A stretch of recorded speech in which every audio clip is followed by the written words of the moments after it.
very good evening, viewer. You're most welcome to the NILE cast only on West Nile Television, where we give you the daily news bulletins of the day. Every day from 7 p.m. to 8 p.m. My name's Okumuringa Christine. Before we dive into any of the stories, let's first have a look at the news making headlines today. In the headlines tonight, Madi West Nile Diocese to hold a Thanksgiving and mega fundraising drive for the Golden Jubilee Office Block.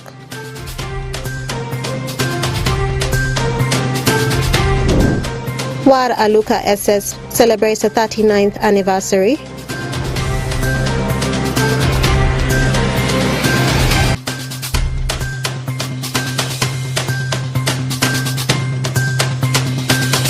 And Moyo government prison inmates receive assorted items from development partners. This and more in the Nilecast News Bulletin.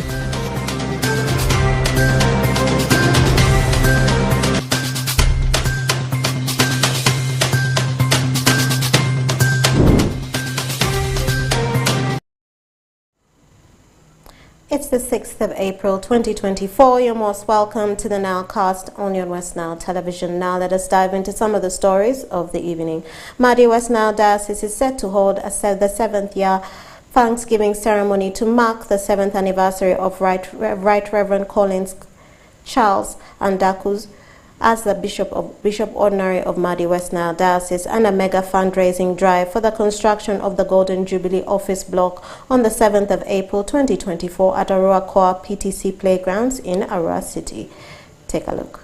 All is set for Bishop Charles Collins Andaku's 7 years anniversary of being enthroned and consecrated as the 7th Bishop of Madi West Nile Diocese in a Thanksgiving ceremony which will bring all stakeholders, mission partners, politicians, the business fraternity and other denominations and friends to give thanksgiving offerings and raise funds towards the construction of the Diocesan Golden Jubilee Office Block, a faith-based project. Since the laying of the foundation stone for the Madi West Nile Diocese Golden Jubilee Office Block by the Archbishop Emeritus Dr. Henry Luke Orombi on the 23rd of February 2020, the construction of the proposed 4-storage Golden Jubilee Office Block has been underway with the total cost estimated to be 7.8 billion shillings.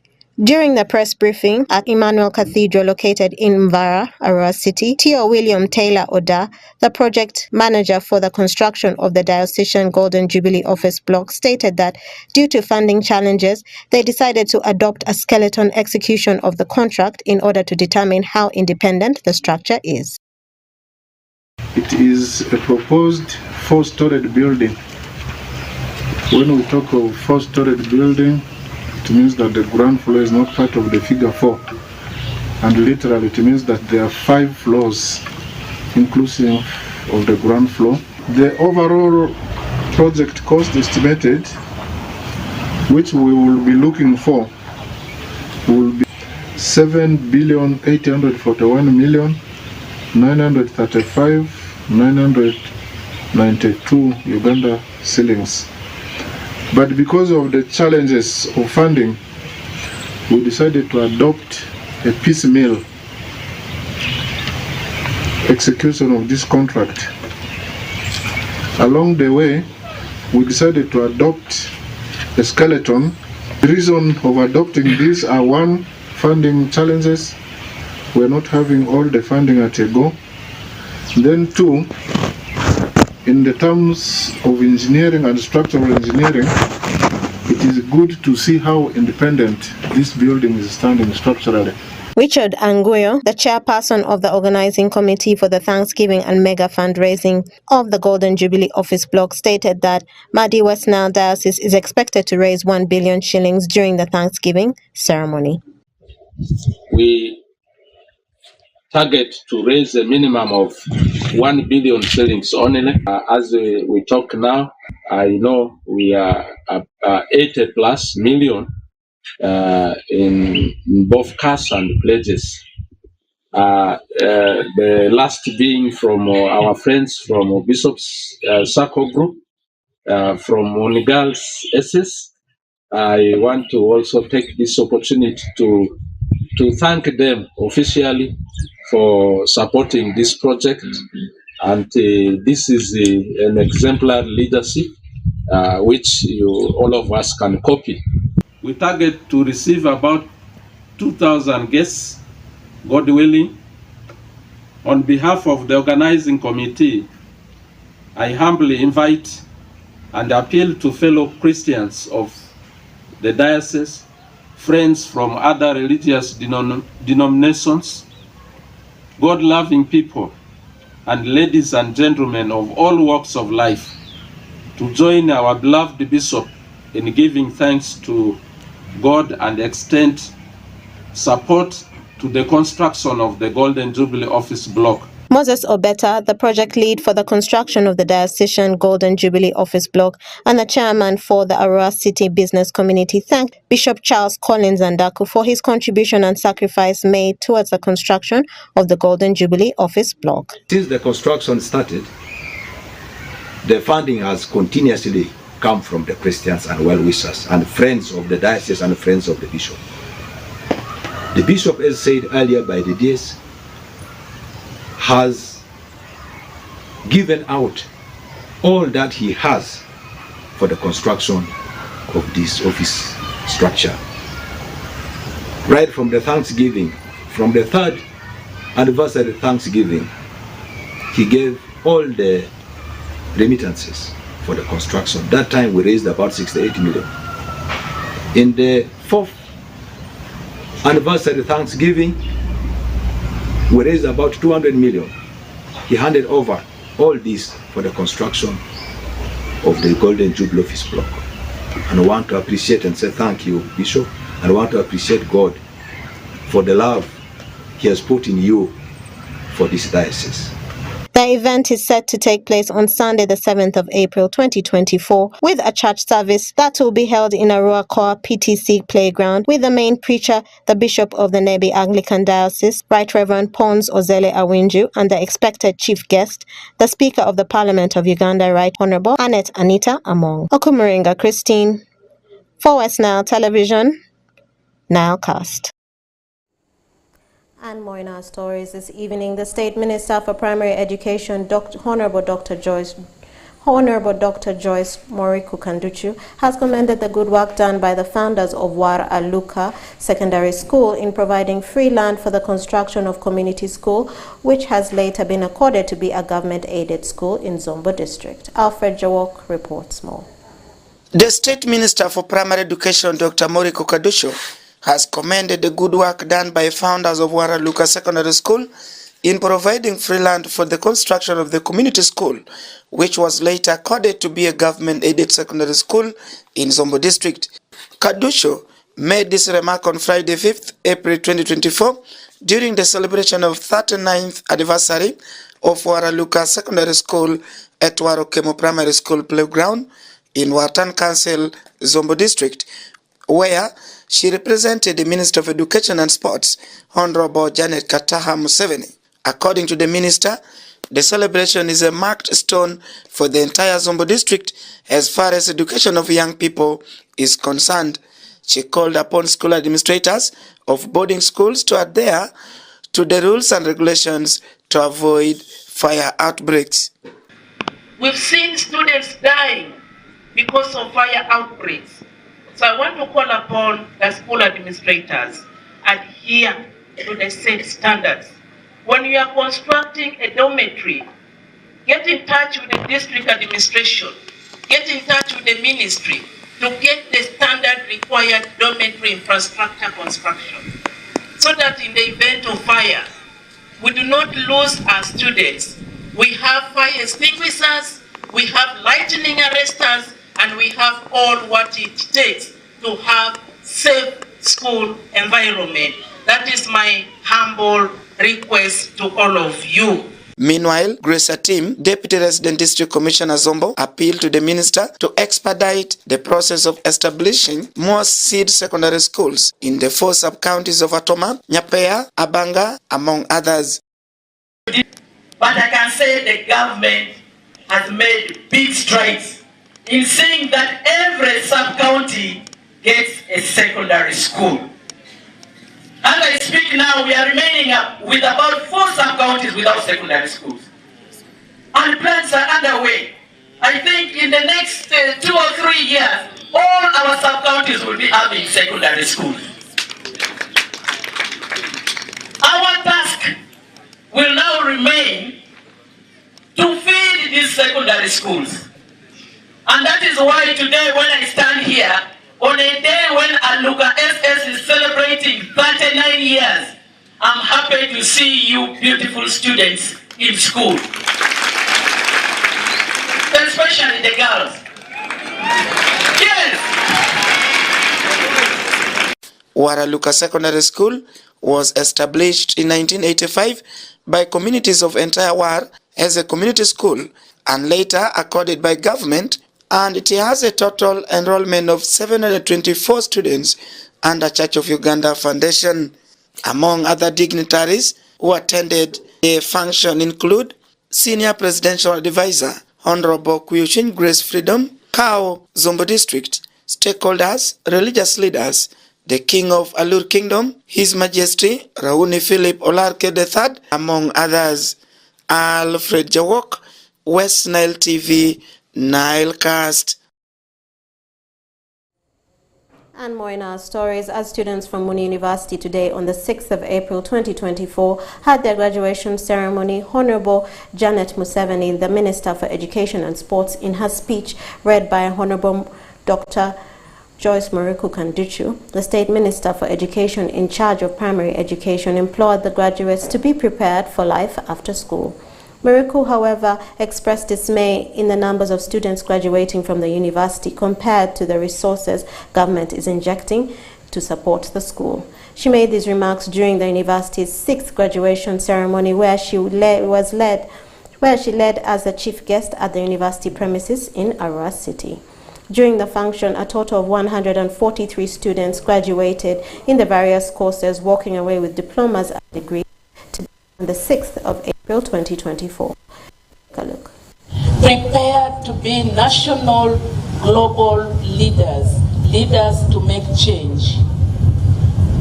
Go ahead and become entrepreneurs. Take on the future from today. Let your light shine so that men may see the good work you do and give glory to your Heavenly Father. Wishing you a very happy celebration and journey masses as you return to your different destination. Mama Janet Kataha Museveni, the First Lady, Minister of Education and Sports. Those are the message from the Minister of Education. Mr. Chancellor, as I said, permit me as the daughter of the soil, on my own behalf, to communicate a few points. First of all, I take the opportunity to congratulate the Vice Chancellor of Muni University and all the academic staff. Today is indeed an historical event for all of us.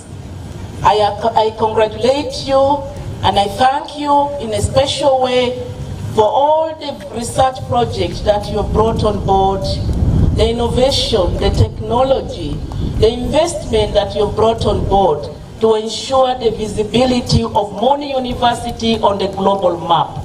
Thank you. Mr. Chancellor, I've already read the praises from Mama Janet. Permit me, as the daughter of the soil, to say this. Aware, and I've noted, the staff establishment, which is supposed to be 1,268. However, currently, we have 246. Out of these, 110 are academic staff. But when I see in this graduation ceremony, we have all come to witness a total of 143 graduates. Mr. Chancellor, I walk with my head down. When I see the proportion of academic staff, and I see the ratio of students who are graduating today, as a former academic staff, I do not think we are maximizing all the resources that are at hand properly. I'm happy that the enrollment is going up and up every year, especially from the last academic year. But it will not be in order for graduation. The degree is going to be conferred by none other than our Archbishop Emeritus. And we have the bishop right here. And many of these dignitaries to witness a graduation of 100 graduates. It's a shame.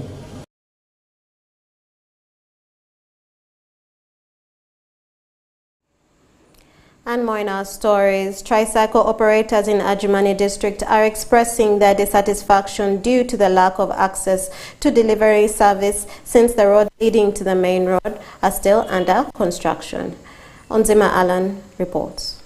Tricycle operators in Ajumani Town Council, Ajumani district, are expressing their dissatisfaction due to lack of access to clear roads since the only road that leads to the main road is still under construction. Alafi Richard, tricycle operator, said poor accessibility of roads is highly affecting their business negatively, where some landowners do not allow them to pass through their land.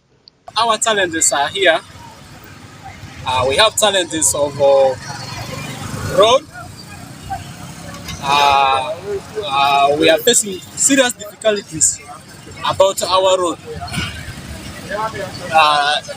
To make it simple,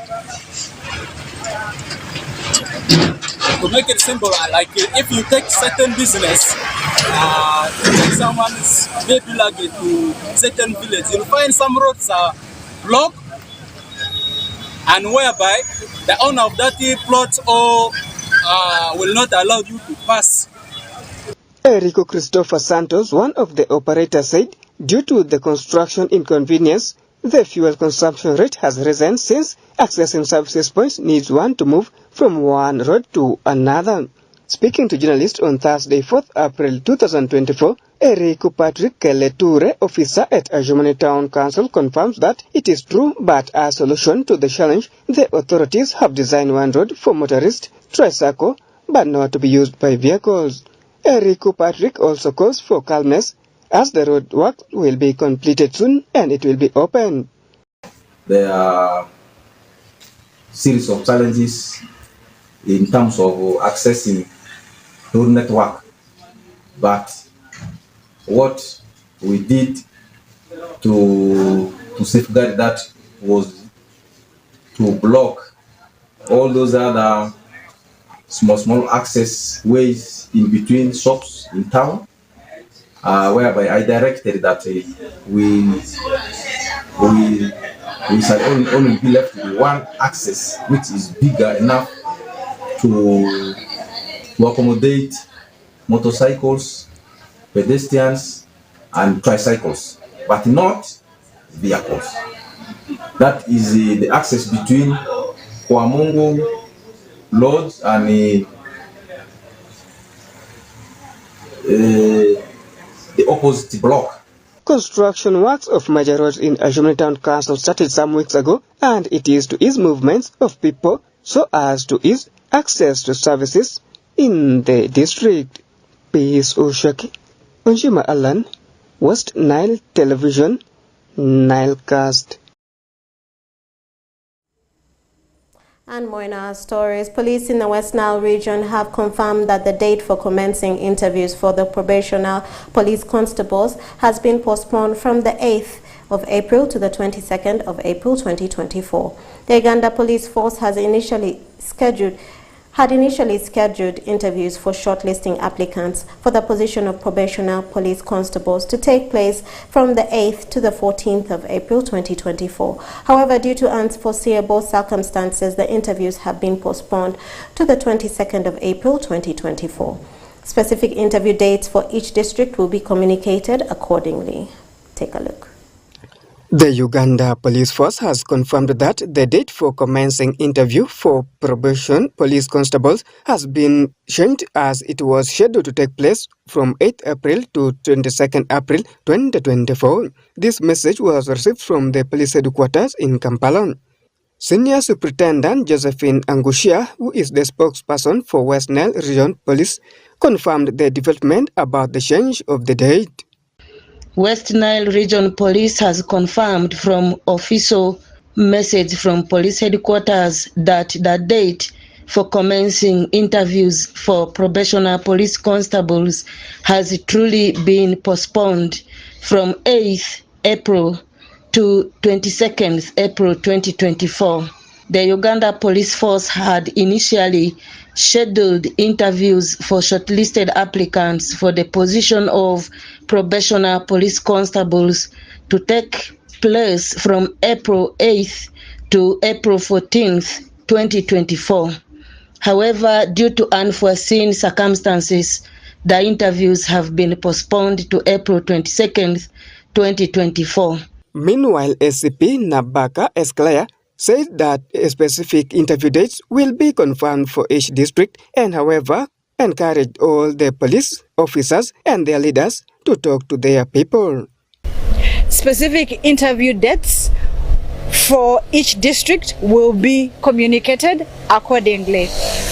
All regional police commanders, district police commanders, regional public relations officers, and community liaison officers should disseminate this information to the public within your specific areas of responsibility. Peace Ushoki, West Nile TV.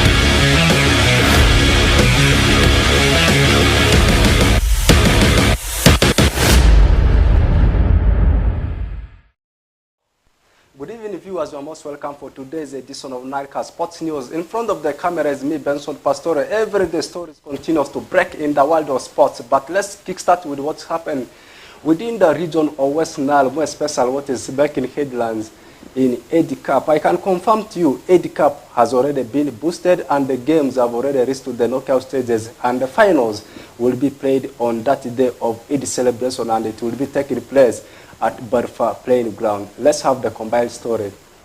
The ongoing AD Cup in Arua City at Barfa playing ground has been boosted by Debo Ronald, the proprietor of Rema Group of Company Limited. He has boosted the tournament by handing in 500,000 Ugandan shillings, which was handed through Osugara Sol, the Speaker Arua Central Division, and will help in running financial needs of the tournament. Osugara Sol, the Speaker Arua Central Division, says their focus is to identify talents and see how social people in Arua City relate, and thanks to the organizers of the tournament. We are very happy for the organizers of this tournament. Looking at the history of Arua initially is blessed with the talents, and that can be traced way back if you go to the time when we had the Kids League, which has brought in players like Ajaiba and many others, Agau, and then the Tabus. I think we are being blessed. So this has been disappearing. Now that we are seeing there's a very high rate of criminality in the city, where young men and the boys are now engaged in grabbing people's phones. We are thinking that people with ideas as such, who come up with the knowledge of really trying to put up that our young people live together in harmony, or people live together in peace, in a way of trying to keep them busy through these games and so on, we see that we should be able to come in and help them.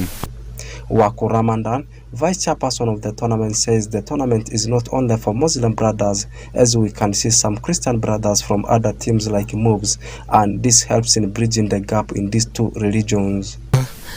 So far, we have achieved a lot under this organization. The tournament is ongoing. We have a number of participants from, say, mobs. When you look at the team mobs, you realize there are a mix of religion there. You find the Muslims and the Christians. So we feel this has helped to bridge a gap and bring together the different faiths.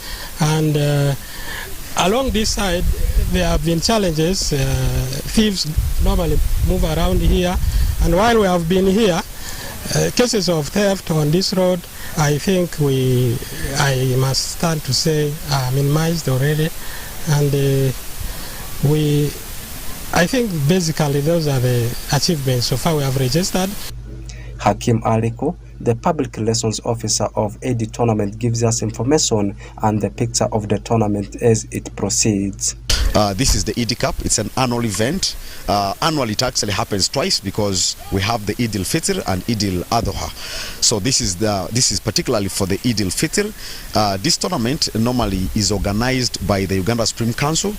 There's an organization that is being elected into the office by the Uganda Muslim Supreme Council to see that we have this Eid Cup every Eid period. For this one, inshallah, it has been very okay from the start. This is the Eid Cup, like you said, meant to organize, to bring together people. In the faith or in the Islamic destination, there is always a feel that every big time like this, where the holy month of Ramadan like this, the Muslims come together. Not only them, but also people from other religions, more especially the Christians. They come and we team up to have this tournament. This is not the first edition, it has been here for years. So the tournament started here at Barifa Stadium. It's a very safe ground. We believe this is a tournament meant for Eid. And this therefore means there is total peace. So we'll have no reason to move the finals away from here. So that confirms that the finals will be played at Barifa Stadium. There is a bull that is going to be for the winners, the team that will actually be triumphant from this tournament, and the team that finishes second, even third, will be awarded. The final of this year's Eid Cup will take place at Barfa Playing Ground on the day of Eid celebration. Oraku Benson Pastore, Faris Majid, West Nile Television, Nileka Sports News. Away from that story of ongoing Eid Cup tournament in Arua City, let's jet to Europe and take a look at all the top 5 leagues we have in Europe. Let's start with English Premier League. I can confirm to you some games have already been played and they have come to an end. Aston Villa played out a 3-3 tie with the team of Brentford, and we saw Everton edging out Burnley at Goodson Park by 1-0. The same scoreline Newcastle has registered over the team of Fulham at Private Cottage, and Luton got it late against Bournemouth, beating them by 2-1. West Ham travelled away to Molyneux Stadium and they were able to have that edging result over the team of Wolves, beating them by 2-1. And we are just 1 hour for the kickoff of the game between Brighton and Hove Albion and the team of Arsenal. Remember, Arsenal will be taking a trip away to Amex Stadium. Then tomorrow, the biggest of it over the weekend will be happening tomorrow at Old Trafford Theatre of Dreams, as Manchester United will be welcoming Liverpool. And after that, Chelsea will take on Sheffield United, and weekend will be finalized by a date between Nottingham Forest and the team of Spurs. What about in German Bundesliga? I can confirm to you, today we have seen shocking results. Bayern Munich again being beaten by a newly promoted side called Heidenheim.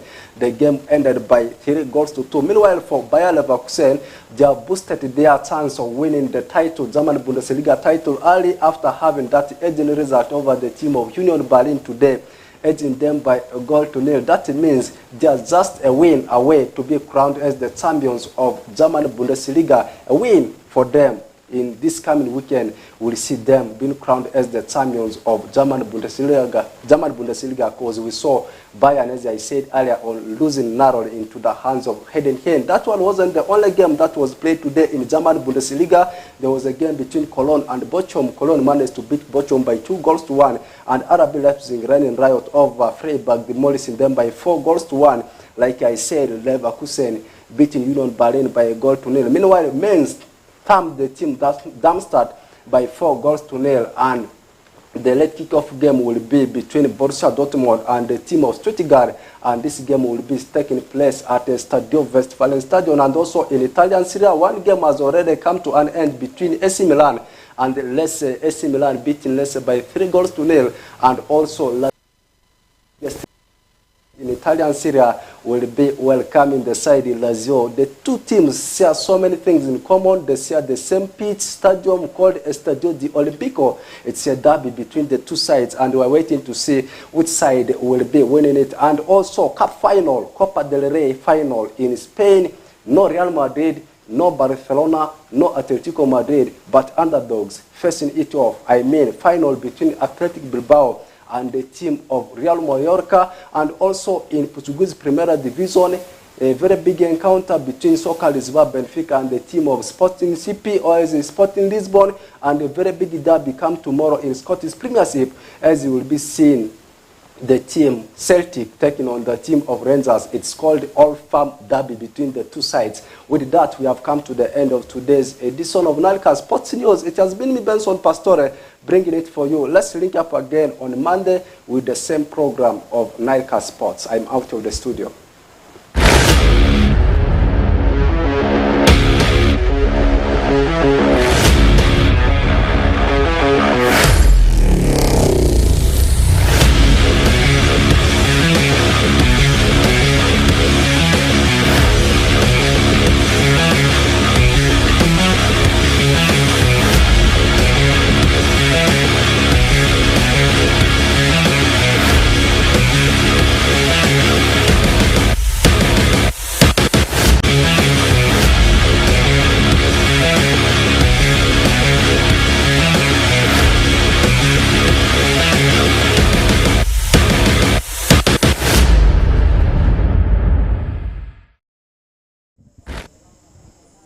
Thank you, Rocco Benson Pastore, for that sports news and that sports highlight. And that view marks the end of the Nilecast on your West Nile Television. Thank you always, viewers, for taking the time to be with us from the beginning of the Nilecast to the end of the Nilecast only on West Nile Television. Please stay tuned to the rest